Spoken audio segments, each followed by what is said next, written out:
essa montagem do mapa mental. Mas é interessante que até ele serve como ferramenta para a gente, para estudar, e para outros, até mesmo para orientação aos alunos e tudo. Achei bem interessante.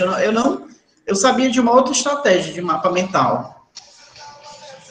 O mapa mental é muito interessante porque você pode resumir as ideias num gráfico.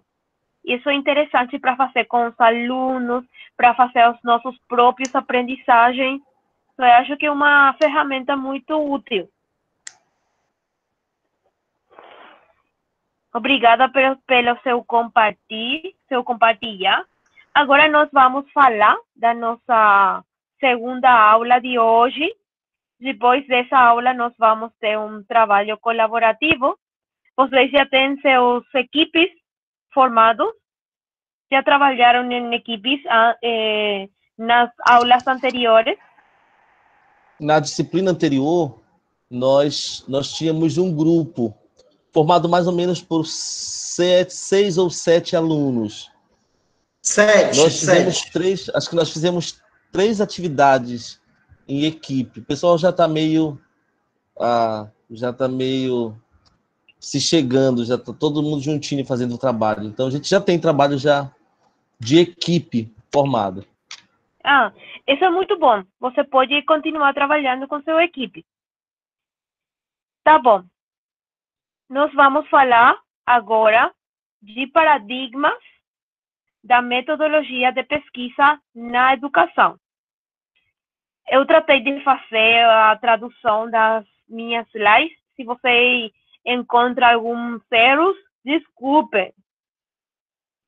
Agora nós vamos falar sobre os principais paradigmas que são utilizados nas pesquisas educativas. Nós temos que ter presente que a pesquisa educativa é uma pesquisa social, da realidade social da educação. O primeiro paradigma que nasceu foi o paradigma científico, o paradigma dentro da linha do pensamento positivista. Este paradigma, ele persegue explicar, predecir, descrever e controlar uma realidade. O paradigma positivista, ele está muito focado na experimentação da realidade e na generalização dos dados. Quando ele fala a ideia de controlar, o que ele quer se referir? Controlar é quando nós falamos que a pesquisa vai dar uns resultados, mas a pesquisa tem que ser controlada. É quando nós fazemos um experimento. Na educação, o uso do controle não é muito bem visto desde o olhar da ética, mas o paradigma positivista é muito utilizado nas áreas da engenharia, nas áreas da agricultura, é quando você tem um experimento e você faz um controle. Um exemplo mais social poderia ser quando nós fazemos pesquisas psicológicas. Você conhece quando está olhando uma criança ou uma pessoa e tem um vidro, uma separação, e a gente não pode ver você quando você está pesquisando, mas você pode controlar a situação. Essa é a ideia do paradigma positivista. Ele quer criar uma situação, não somente fazer uma descrição da realidade, mas fazer a descrição com o controle da realidade. Esse é o paradigma positivista. E ele vai dar origem à abordagem quantitativa. A abordagem quantitativa, ele é numérico, estadístico, e ele é muito mais rígido do que os outros paradigmas dentro das áreas das ciências sociais. Como o paradigma positivista é bastante rígido, muito numérico, muito estadístico, surgiu um novo paradigma, que é o paradigma contrastado do positivista, oposto ao positivista, que ele se chama o paradigma interpretativo.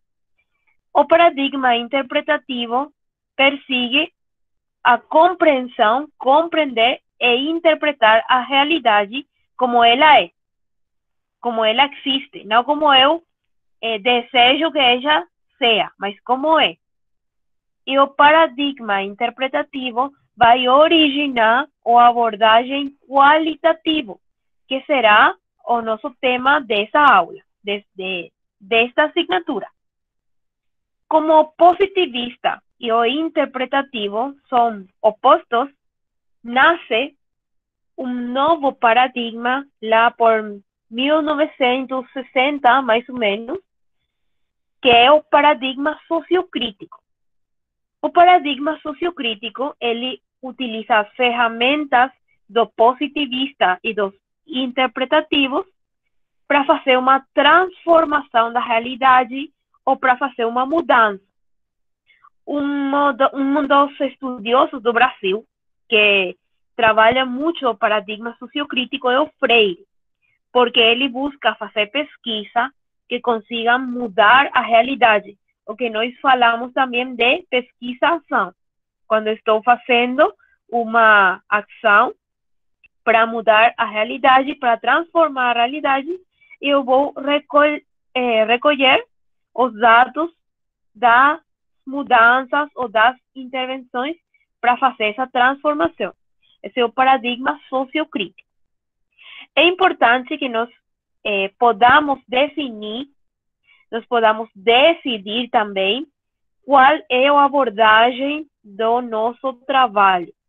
Quando nós vamos fazer uma pesquisa, nós temos que ter muito claro, se vai ser na abordagem quantitativa, positivista, ou se ele vai ser na abordagem qualitativa, que é o interpretativo, ou se ele vai ser sociocrítico. Por que é importante? Porque, de acordo com o nosso paradigma, nós temos que fazer a seleção do nosso tipo de pesquisa, os nossos métodos de recoleta de dados e os nossos métodos de análise de dados.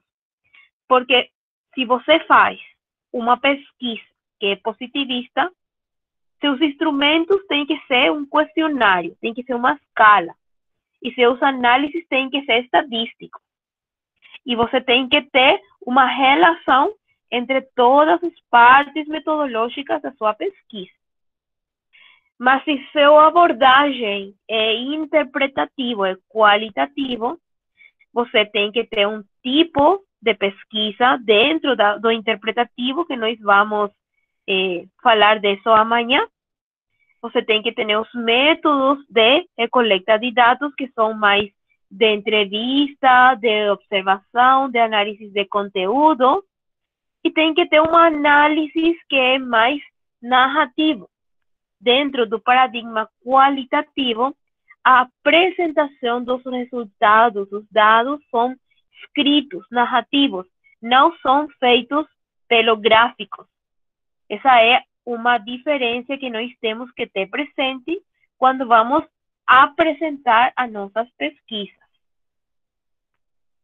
Algumas características desses paradigmas são: o paradigma positivista, ele também é chamado quantitativo ou empírico-analítico.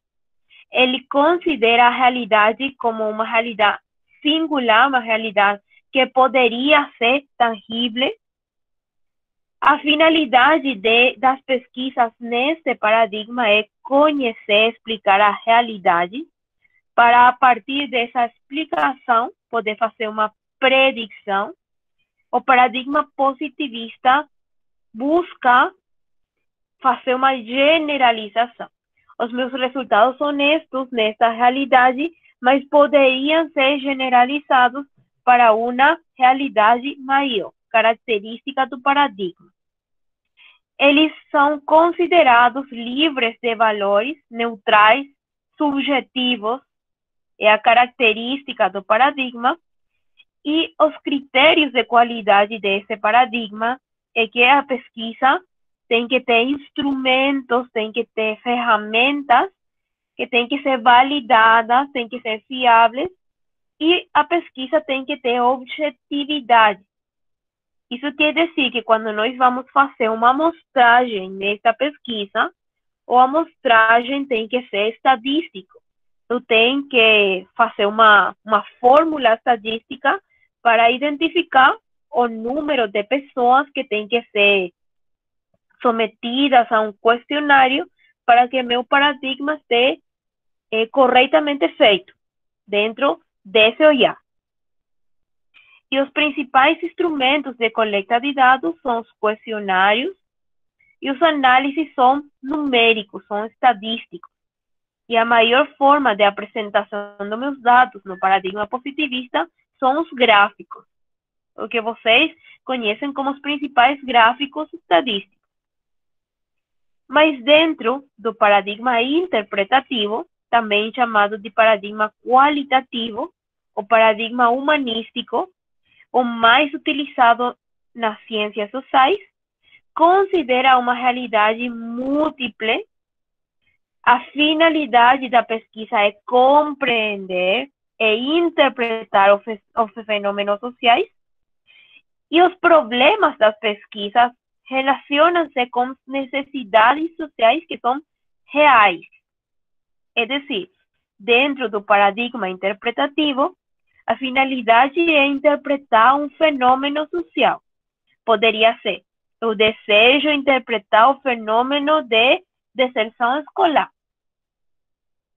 E eu vou utilizar o paradigma interpretativo, então eu vou falar com as pessoas que desertarem, com as pessoas que desejam desertar, eu vou perguntar por que eles não podem continuar seus estudos, eu vou compreender a realidade.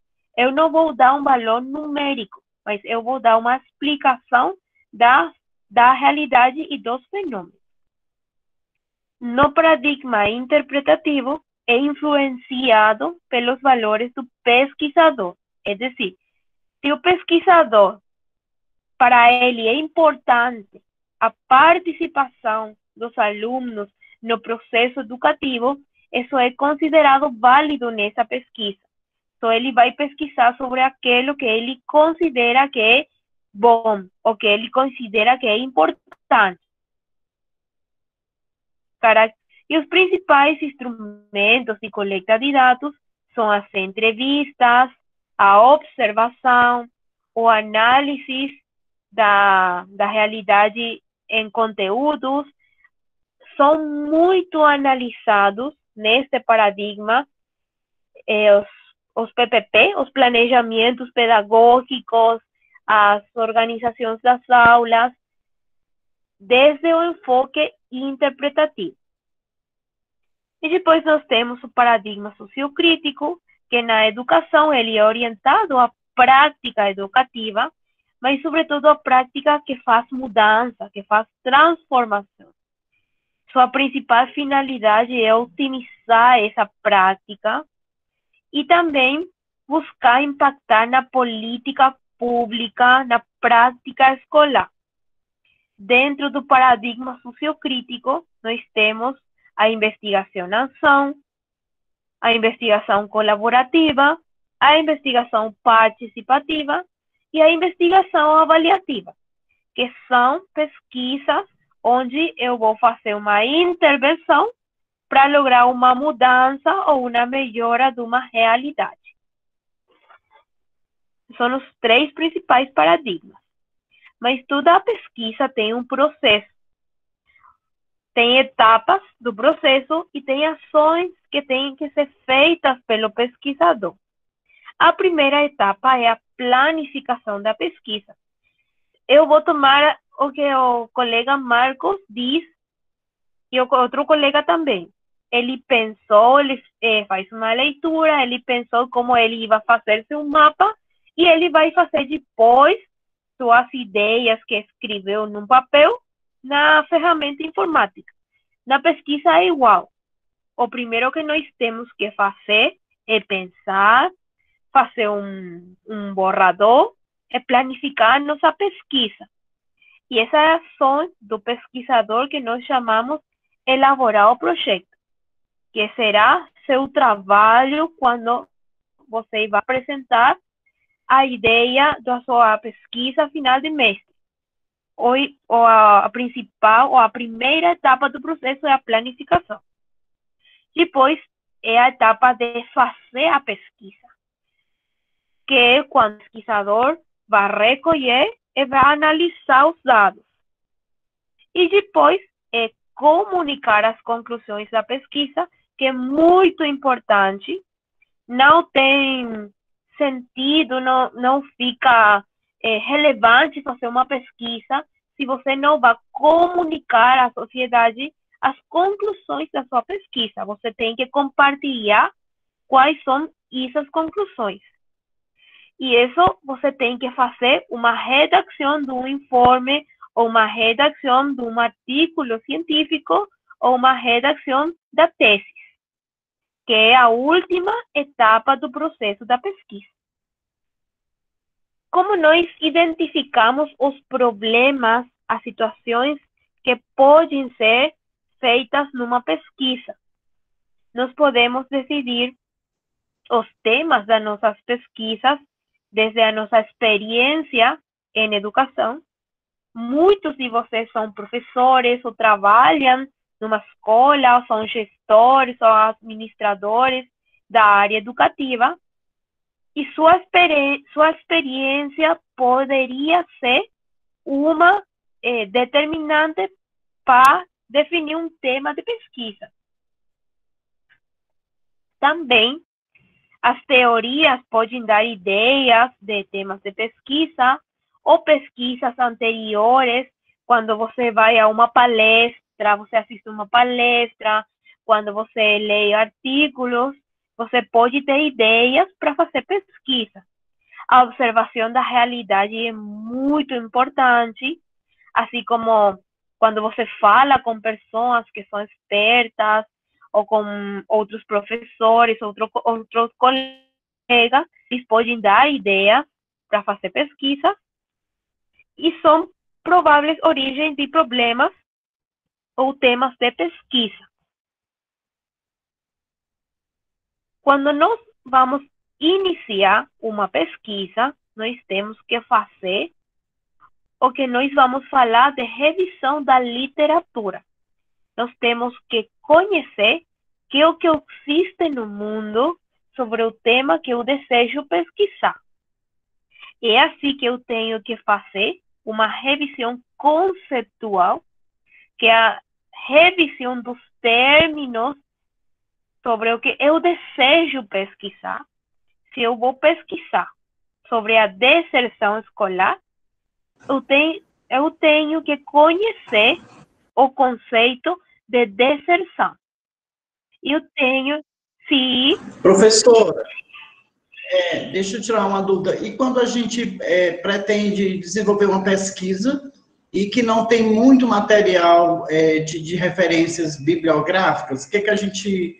o que você sugere? Que vá para um outro tema ou que... O que a gente pode fazer nesse caso? Nesse caso, você está nessa etapa. Você está fazendo a revisão conceitual, você sabe o conceito do seu tema, mas que é o que acontece? O seguinte passo, que é a revisão funcional. Eu estou fazendo uma pesquisa, eu descobri que não tem muita informação sobre o tema. Isso que pode ser duas coisas. Ou eu posso tomar dois caminhos. Primeiro, eu não tenho muita informação, eu não sei metodologias que foram utilizadas em pesquisas similares. Então, eu tenho um tema muito novedoso, onde eu posso fazer muito e aportar, eu posso dar muito à sociedade com a minha pesquisa, mas eu tenho que ter presente que a pesquisa vai ser difícil para mim. Se eu não sei se eu vou poder fazer a pesquisa com as limitações, porque eu não tenho muita informação, eu posso dizer, não, essa é uma pesquisa que eu não tenho muita informação, eu vou ter que trabalhar mais, eu vou ter que falar com mais pessoas, eu não tenho tempo, eu não vou poder finalizar porque eu tenho outros compromissos. Então, você pode fazer uma mudança do seu tema de pesquisa. Os dois caminhos são válidos. Você pode fazer as duas opções, mas tem que ser sempre, nós falamos aqui de ser consciente, você tem que ter a certeza que se você tem pouca informação, você vai trabalhar mais e você tem que estar disposto a fazer esse trabalho. Se você está disposto a fazer esse trabalho e deixar nova informação para a sociedade, faz o trabalho. Eu estou com você. Mas se você diz que você não tem toda a informação, você não vai ter o tempo de fazer todo esse trabalho de conseguir a informação, e você diz, eu vou mudar meu tema para outro que tem mais informação, eu também estou com você. As duas opções são válidas. Por isso é que é muito interessante fazer a revisão da literatura, para que a gente possa fazer a decisão. Quando eu faço a revisão, eu posso decidir se eu vou continuar com esse tema ou se eu vou ir para outro tema. A revisão da literatura contribui para fazer essa decisão, como você disse. Depois de fazer essa revisão, quando eu já decidi o tema da pesquisa, eu preciso falar dos meus objetivos da pesquisa. Para que eu vou fazer a minha pesquisa? E isso é o que nós falamos de objetivo. O objetivo tem que ser claro, tem que ser preciso, porque quando você escreve bons objetivos, você tem o seu caminho de pesquisa muito mais claro. Quando os objetivos ficaram bem precisos, você tem o passo a passo que tem que fazer depois para chegar às conclusões da sua pesquisa. E toda pesquisa tem que plantear, tem que apresentar. Desculpem, eu não consegui fazer a tradução, mas eu vou tentar falar português. Objetivo geral, que é a meta geral da sua pesquisa. E os objetivos específicos, que são cada um dos passos que você tem que fazer, que eles vão colaborar para que você consiga seu objetivo geral. Sugestão: quando você está fazendo uma pesquisa de mestre, não considere mais de 3 objetivos específicos. Não faça uma pesquisa muito ampla. Deixe a profundização da sua pesquisa para o doutorado. No doutorado, você tem que ter uns 5 objetivos específicos para profundizar o tema que você está pesquisando. Não faça uma pesquisa muito ampla, porque ele já poderia ser uma pesquisa de doutorado. Faça a primeira parte no mestre e depois pode continuar sua pesquisa se você deseja fazer o doutorado. Essa é uma sugestão. Você também tem que fazer umas perguntas de investigação, perguntas de pesquisa. As perguntas da pesquisa são orientações para que você possa decidir quais são os principais temas dentro do seu tema geral sobre os quais você vai pesquisar. As perguntas são essas indicações de pesquisas dentro da pesquisa mais grande. E também tem que fazer a redação e a análise da justificativa. Que é a justificativa da sua pesquisa? É conhecer por que sua pesquisa é importante. E isso é muito importante tanto para você como pesquisador, para mim como pesquisadora, e para a mesa avaliadora da sua pesquisa.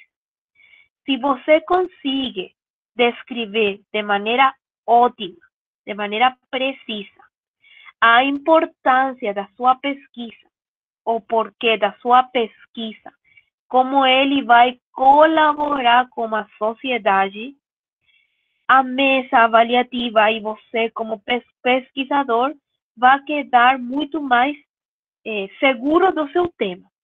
Se você não tem uma ideia muito clara de por que está fazendo a sua pesquisa, imagine o que vai pensar a mesa avaliadora.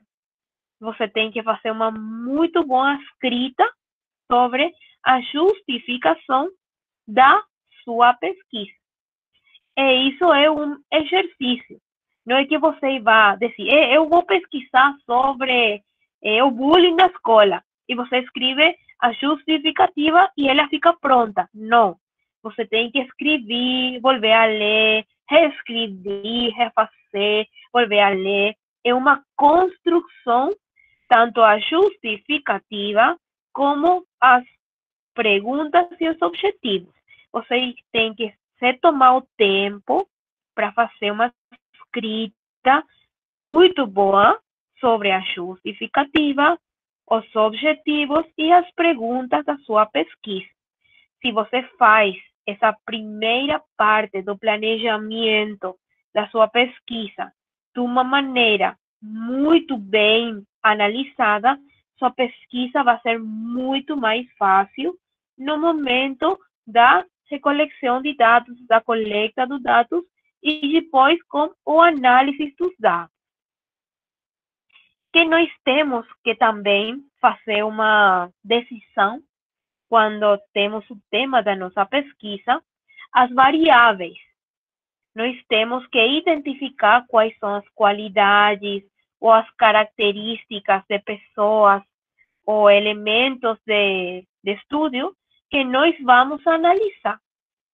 Nós podemos analisar várias características, mas temos que decidir quais são as que nós consideramos as mais importantes para a nossa pesquisa. E as variáveis têm que estar conectadas com seus objetivos.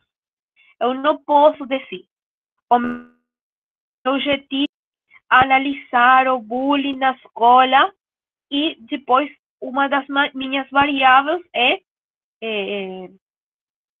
número de alunos por aula. Eu tenho que relacionar os objetivos com as variáveis. E esse também é um trabalho para que as variáveis fiquem prontas e fiquem relacionadas com os objetivos. Eu posso ter variáveis qualitativas. As variáveis qualitativas são aquelas que falam de características de uma realidade ou de uma pessoa, e eles não são numéricas. Uma variável qualitativa poderia ser a percepção de um aluno sobre o uso das aulas, como ele se sente com uma aula virtual, por exemplo. Um sentimento poderia ser uma variável qualitativa. E uma variável quantitativa é aquela que tem um valor numérico, que poderia ser a idade de um aluno, que poderia ser o nível educativo que tem um professor, que eu posso dizer o nível, o primeiro, ele finalizou a licenciatura, ele finalizou o mestre, ele finalizou o doutorado, que eu posso dar um valor numérico a isso. E essas são as variáveis quantitativas, que eu posso relacionar com um número.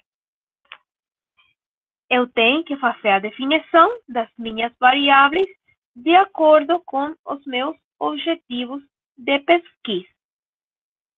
Então, agora, conforme a nossa guia, a nossa ideia de trabalho nesta aula, neste dia, nós vamos fazer um projeto Não é um projeto completo, é uma ideia de projeto de maneira colaborativa, onde vocês, com sua equipe, com seus colegas, vão decidir um tema de pesquisa.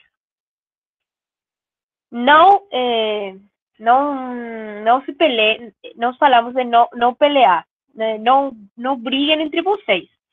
Só decidam um tema, poderia ser um tema que você olha que é necessário pesquisar na sua realidade, ou que algum dos colegas tem interesse de pesquisar, mas tem que definir um tema por equipe. Quando você conseguiu definir o tema de acordo com seus colegas, com sua equipe, escreva a justificativa do tema. Por que esse tema é importante de pesquisar? E também faça uma proposta de trabalho, um processo de trabalho para a sua equipe. Você não vai fazer a pesquisa agora. Você vai fazer o planejamento. Você não vai ir ao campo, mas você vai planejar suas ações. Então, a ideia é que a equipe faça um processo, processo ou fase 1, revisão da literatura. Fase 2, redação do tema. Fase 3, definição dos objetivos. Mas como cada equipe vai decidir fazer a sua pesquisa. Esse é o trabalho que nós vamos fazer agora, durante a tarde. É a primeira parte do nosso trabalho final. Hoje é a definição do tema, a justificativa do tema. Nós vamos a continuar o trabalho amanhã, fazendo os objetivos, fazendo a decisão das variáveis e depois selecionando o tipo de pesquisa qualitativa que nós vamos fazer desse tema. Professora, uma dúvida. Sim, fala. Aqui, a senhora falou, a gente, no caso, vai escolher um tema por equipe, nós vamos fazer a justificativa, vamos ver as propostas, e, no caso, vamos fazer hoje também já revisão de literatura ou deixar para outro momento? Não, você não vai fazer revisão de literatura agora. Certo. Mas você vai fazer uma proposta de quais seriam as partes do processo da sua pesquisa. Então, você vai dizer, o primeiro que o equipe vai fazer é isto. O segundo que o equipe vai fazer é isto. Mas somente é decidir que você iria fazer em caso que a pesquisa seja feita no futuro. E nós podemos registrar isso no Word, professora? Desculpa, Marcos, pode me repetir? Temos que enviar no Word para a senhora? No Word.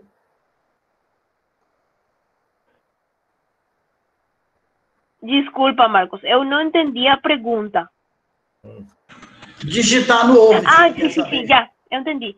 Vocês podem postar seu trabalho na aula, no Classroom, no Word, e eu vou ler seus trabalhos. Os trabalhos que vocês enviam para mim hoje e amanhã, vocês podem continuar refazendo até o trabalho final.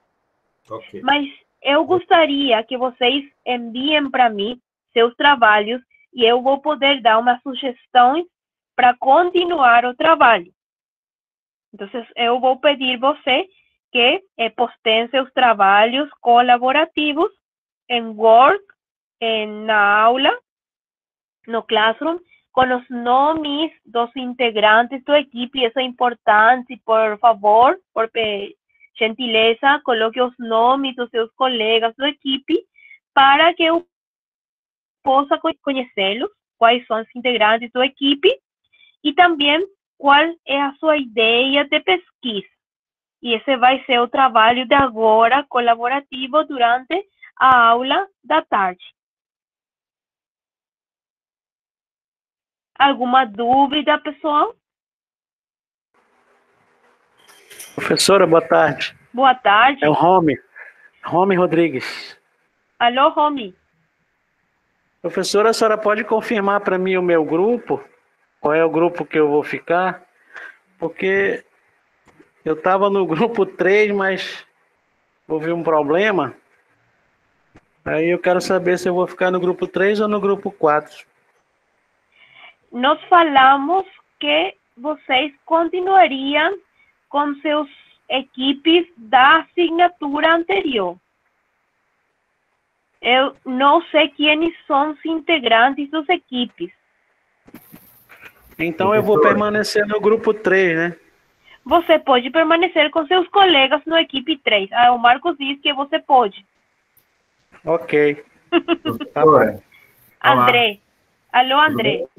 Tudo bem? Pode falar. Na disciplina anterior, nós éramos divididos a turma em 4 grupos, tá? Cada grupo tem, em média, 12 integrantes. É assim que está dividido a última disciplina de docência. É dessa forma. Mas, colega, muitos não estão frequentando. Nosso grupo parece que tinha 11, mas frequentando mesmo são 7. Sim. Já o meu frequenta 9, 10. É isso que eu estou falando, mas para a professora já saber que a média é essa aí. Para ela ter uma noção. Sim. Mas, o que vai ser importante é que vocês trabalhem de maneira colaborativa. Isso é o mais importante. Eu não posso controlar se vocês estão trabalhando ou não. Eu confio em vocês, mas vocês têm que dizer a seus colegas, você tem que trabalhar, você tem que dar suas ideias. Isso é importante. Nossa etapa que vocês estão fazendo um mestrado, é muito importante o trabalho com seus colegas. E também falar com seus colegas que todos têm que ser responsáveis no trabalho. A ideia não é que só um faz trabalho e os outros só figurem, mas que todos colaborem no processo.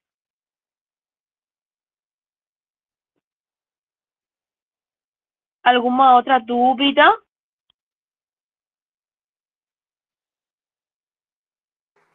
Ficou Professora, tudo certo? Alô, Romy. Novamente, Sim. desculpa.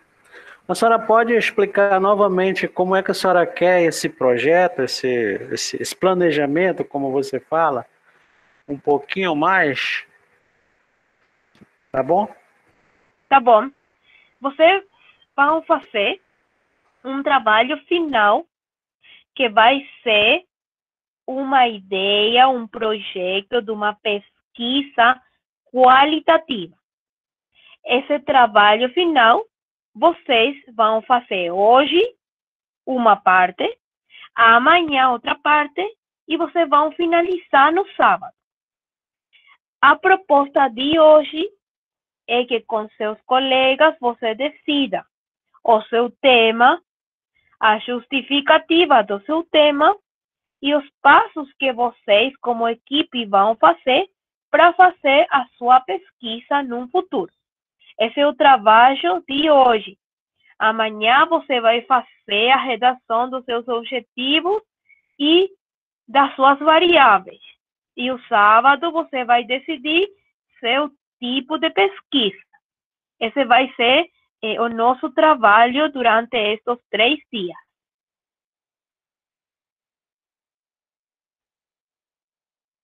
Ficou mais claro, Romy?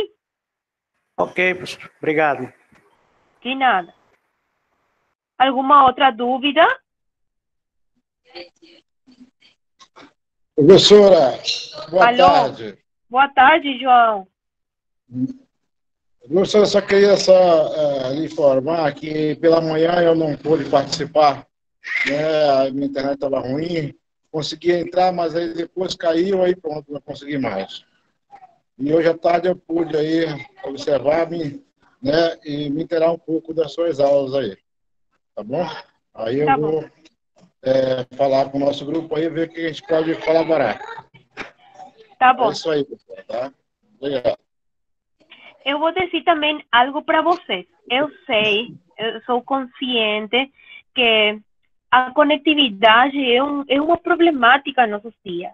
Você não tem que se angustiar se você não consegue entrar na aula por um problema da conectividade, ou se você não consegue postar hoje seu trabalho, fique tranquilo, vocês vão ter tempo de apostar seus trabalhos. As videoconferências ficam gravadas, elas vão estar no Classroom.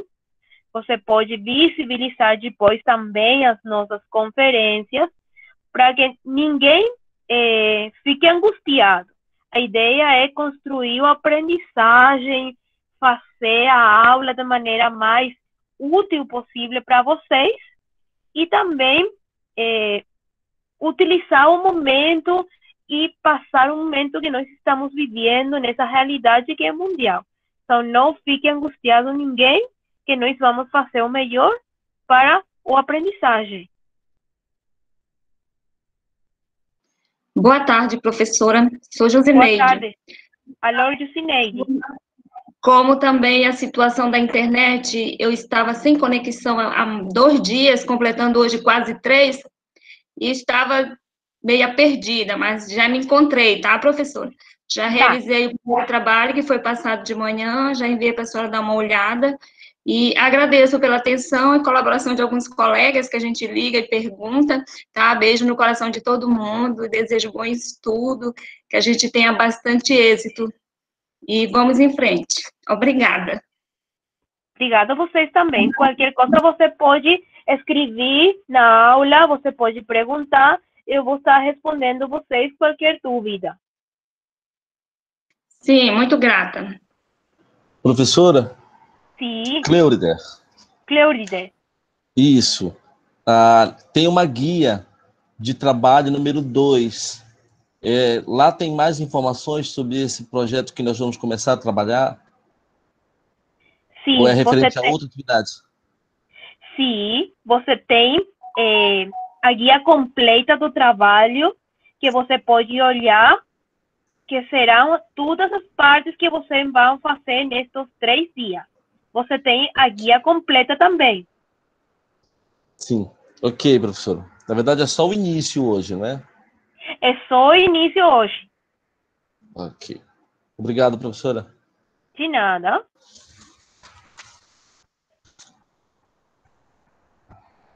Então, gente, é o momento de trabalhar com seus colegas. Êxitos para todos. Você pode me escrever se necessita alguma ajuda, se tem alguma dúvida.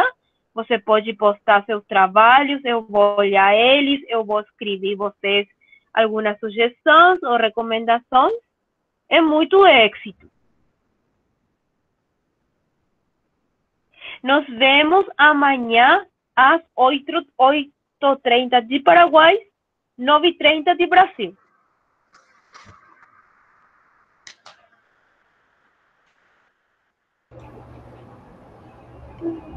Obrigado, professora. Obrigada, professora. Obrigado, professora. Tchau, professora. Boa tarde. Obrigada, boa tarde a todos. Boa tarde. Boa tarde, obrigada, professora. Obrigada a todos também.